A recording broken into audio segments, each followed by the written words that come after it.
Assalamualaikum warahmatullahi wabarakatuh. Welcome back to my YouTube channel. Terima kasih buat teman-teman yang udah klik video ini. Semoga teman-teman sehat dan bahagia terus ya. Oke, kalau teman-teman lihat backgroundku tuh udah beda. Artinya aku udah nggak dikontrakan lagi, tapi sekarang aku udah di rumah. Karena insya Allah sebulan 2 bulan lagi aku mau ngelahirin. Aku minta doanya semoga persalinanku berjalan dengan lancar. Aku dan babyku juga sehat.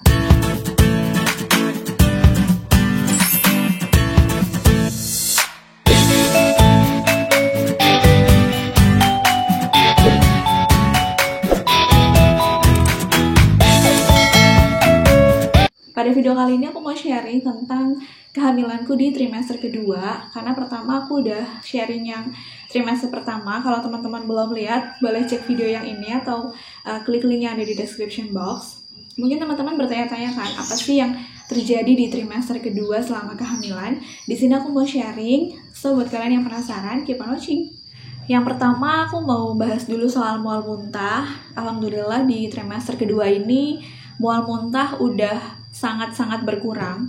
Meskipun di awal trimester kedua, 2 minggu di trimester awal tuh aku masih ngerasain mual muntah. Tapi setelahnya itu udah enak banget. Udah bisa makan apa aja yang aku mau makan. Pas di trimester pertama tuh gak bisa makan, terus setiap makan dimuntahin. Sekarang itu udah enak banget. Pas waktu itu udah enak banget di trimester kedua. Jadi udah gak ngalamin yang mual muntah lagi. Kalau temen aku tuh ada yang gak ngalamin sama sekali mual muntah dari trimester pertama sampai dia melahirkan. Tapi ada juga yang ngalamin mual muntah tuh dari awal trimester sampai dengan melahirkan. Nah, aku sendiri termasuk yang trimester awal aja yang ngalamin. Di trimester yang ketiga ini sih aku belum ngalamin mual muntah lagi, alhamdulillah. Gak tahu sih kenapa ya, tapi mual muntahnya tuh memang udah berkurang. Jadi karena mual muntahnya itu udah berkurang, alhasil nafsu makan aku tuh semakin bertambah. Dan aku ngalamin berat badan bertambah yang sangat-sangat drastis dari trimester pertama ke trimester kedua. Sampai naik 4 kilo waktu itu dalam 1 bulan. Karena aku tracking dari buku panduan yang warna pink itu yang khusus buat ibu hamil. Dari situ. Karena pada saat di trimester pertama kan memang susah buat makan ya. Apalagi buat makan yang biasa dimakan sebelum hamil. Jadinya pas trimester kedua tuh kayak balas dendam. Di trimester pertama gak bisa makan itu, akhirnya kayak pengen makan itu, pengen makan ini gitu. Jadi otomatis tuh kayak semakin bertambah. Terus rasa lapar itu udah semakin bertambah. Kalorinya kan memang harus ditambah ya kalau kehamilannya tuh udah naik. Meskipun gak banyak sebenarnya, tapi tetap aja ya. Namanya ibu hamil tuh bawanya lapar terus, bawanya pengen makan. Bawanya lihat apa gitu pengennya beli terus makan.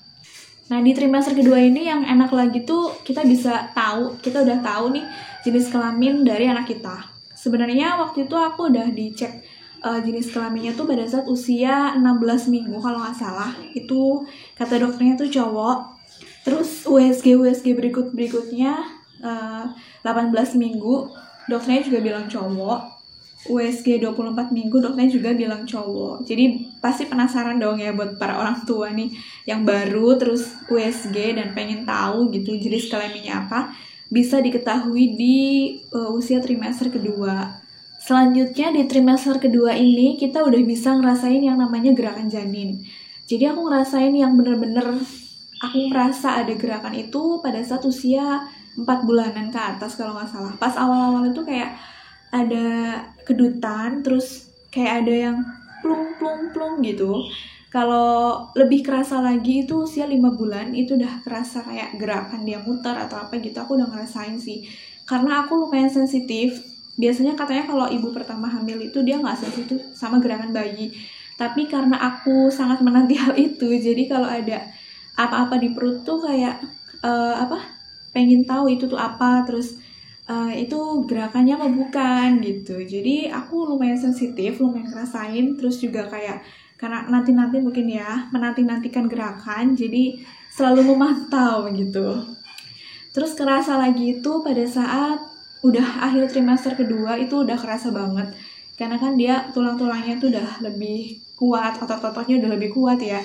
Jadi gerakannya tuh udah lebih kuat. Terus katanya kalau babynya cowok dia tuh gerakannya lebih aktif, lebih kencang dibanding yang cewek. Kalau cewek katanya dia lebih kalem, tapi kalau cowok dia lebih aktif. Vitamin yang diminum pada saat hamil dari trimester pertama itu aku minum Blackmores. Tapi setelah Blackmoresnya habis, trimester kedua aku cuma minum vitamin dari bidan aja. Karena nggak mau terlalu banyak vitamin juga kan. Terus juga pas di dokter itu aku nggak direkomendasikan suruh minum vitamin apa sih. Jadi aku cuma minum vitamin yang dari bidan, itu ada penambah darah, terus ada mineral, ada kalsium, yang kayak gitu-gitulah buat baby sama ibunya. Tapi aku nggak ada beli lagi buat Blackmores atau Volamil Genio gitu, nggak beli lagi karena dokter aku juga nggak nyaranin untuk beli vitamin. Karena mungkin tahu ya di bidan udah dikasih vitamin, jadi nggak usah terlalu banyak vitamin, apalagi yang fungsinya sama. Karena pengalaman dari teman aku, terlalu banyak vitamin, dia mengharapkan tuh anaknya pintar, cerdas, tumbuhnya tuh sehat, tapi justru karena kebanyakan, akhirnya malah tidak sesuai dengan apa yang dia inginkan. Ya begitu, agak berbeda dengan anak-anak yang lain. Jadi aku nggak mau terlalu yang berlebihan, ngikutin aja apa kata dokter dan juga kata bidan.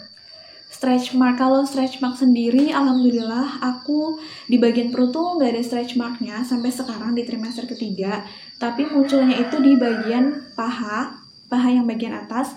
Kenapa? Karena pada saat aku hamil itu paha bagian atas, pokoknya daerah paha itu aku nggak pakein bio oil ataupun oil untuk stretch mark gitu ya. Aku cuma pakein bagian perut aja. Dan ternyata itu ngefek gitu ya. Di perut tuh nggak ada, tapi di paha itu ada. Jadi buat teman-teman yang lagi hamil, aku saranin sih buat pakai bio oilnya itu dari perut, paha, terus belakang perut gitu ya, bagian punggung, karena bisa nyebar ke situ kan. Nah, tapi kalau stretch mark itu katanya juga karena keturunan kan. Jadi nggak tahu juga ya. Yang penting kan kita udah berusaha buat menghindari stretch mark. Kalaupun ada ya udah nggak apa-apa, karena itu kan bisa jadi kenang-kenangan dari baby kan. Kalau aku sendiri sih alhamdulillah enggak. Terus aku pakai oilnya itu dari awal hamil. Awal tahu hamil aku pakai itu, tapi sayangnya memang gak setiap hari aku pakai. Jadi kayak seingatnya aku aja aku pakai, senyamannya aku aja aku pakai, nggak setiap hari. Terus juga lumayan males gitu ya pakai bio oilnya. Teman-teman jangan kayak gitu, karena itu akan ngefek banget sih ke muncul tidaknya stretch mark. Terus aku pakai bio oilnya tuh yang ini. Aku pakai bio oil yang ini, Regen Oil. Ternyata tuh disaraninnya tuh baiknya itu pas lagi di trimester kedua. Mungkin karena di trimester kedua itu kan perutnya udah mulai muncul nih, baby bump-nya ya udah mulai muncul. Sementara trimester pertama tuh belum terlalu kelihatan kan kalau kita lagi hamil. Tapi aku pakai aja dari trimester pertama sih, alhamdulillah nggak ada efek apa-apa. Kalau di sini sih tulisannya buat stretch mark, scars, aging skin, dry skin. Terus dipakainya tuh suruh sehari 2 kali, tapi aku cuma sekali aja habis mandi pagi. Dan alhamdulillah sih kalau di bagian perut tuh nggak ada stretch mark, cuma bagian paha aja yang ada stretch mark. Kalau mau teman-teman nggak ada stretch mark sih mungkin bisa lebih rutin ya, lebih rajin. Kalau sekarang aku lebih rajin lagi karena kan kehamilannya udah semakin besar, takutnya tambah banyak, ya udah aku pakai terus aja, lebih rajin lagi. Untuk olahraga atau kegiatan yang aku jalani selama di trimester kedua, aku lumayan banyak jalan kaki, terus yoga di rumah, senam hamil di rumah. Yang buat trimester kedua kan banyak banget ya di YouTube. Bidan-bidan sekarang tuh banyak banget yang menyajikan tentang senam hamil di rumah. Jadi kita nggak usah keluar, apalagi di masa pandemi kayak gini kan. Atau teman-teman bisa ikut juga yang via Zoom kayak gitu juga bisa. Tapi aku sama sekali nggak ikut yang kelas khusus gitu. Aku cuma ngikutin apa yang ada di YouTube aja. Tapi harus diperhatikan ya, maksudnya itu buat trimester berapa atau buat trimester keberapa. Terus juga teman-teman harus konsultasikan dulu ke dokter atau bidan gitu. Kira-kira bisa nggak sih teman-teman tuh buat olahraga ataupun yoga. Takutnya kan teman-teman punya riwayat keguguran mungkin, atau misalnya pendarahan, terus ada placenta previa, itu kan nggak boleh ya. Buat terlalu capek, buat banyak gerak tuh nggak boleh. Kalau selama kehamilan teman-teman aman dan kata dokter tuh udah dikasih lampu hijau sih, menurut aku buat aktivitas tuh nggak apa-apa. Karena kalau kita nggak ada aktivitas tuh rasanya nggak enak ya. Apalagi kalau kita udah biasa aktivitas, terus tiba-tiba kita stop, nggak ada kegiatan apa-apa tuh rasanya nggak enak. Apalagi aku kan udah nggak kerja, jadi kayak di rumah terus cuma duduk, nonton TV, rebahan, kan itu nggak enak banget. Jadi kalau pagi biasanya aku jalan pagi, terus sorenya tuh yoga. Dan itu nggak setiap hari sih, seminggu paling 3 kali, 2 kali gitu. Senyamannya kita aja. Karena kan aktivitas kita tuh udah banyak ya, mulai dari nyapu, ngepel, nyuci piring, nyuci baju. Nah itu kan udah termasuk olahraga. Jadi kalau itu udah capek, hari itu aku nggak ngelakuin yoga ataupun olahraga kehamilan yang lainnya. Dan alhamdulillah gak ada masalah apa-apa. Malah justru dari awal trimester kedua nih, di usia 24 minggu tuh babyku kepalanya tuh udah di bawah. Sampai sekarang alhamdulillah udah di bawah. Karena mungkin rajin yoga, terus kitanya juga aktif kan. Tapi ini berlaku hanya untuk ibu yang kehamilannya tuh gak bermasalah ya. Kalau bermasalah lain cerita lagi, jangan dilakuin. Ikutin aja kata dokter ataupun bidan. Kehamilan aku pakai yang di Asian Parents yang kayak gini. Awalnya aku tuh pakai teman Google juga, tapi ternyata fungsinya sama aja. Jadi aku pakai yang di Asian Parents. Kalau di Asian Parents tuh di situ kita bisa tahu perkembangan janinnya ya.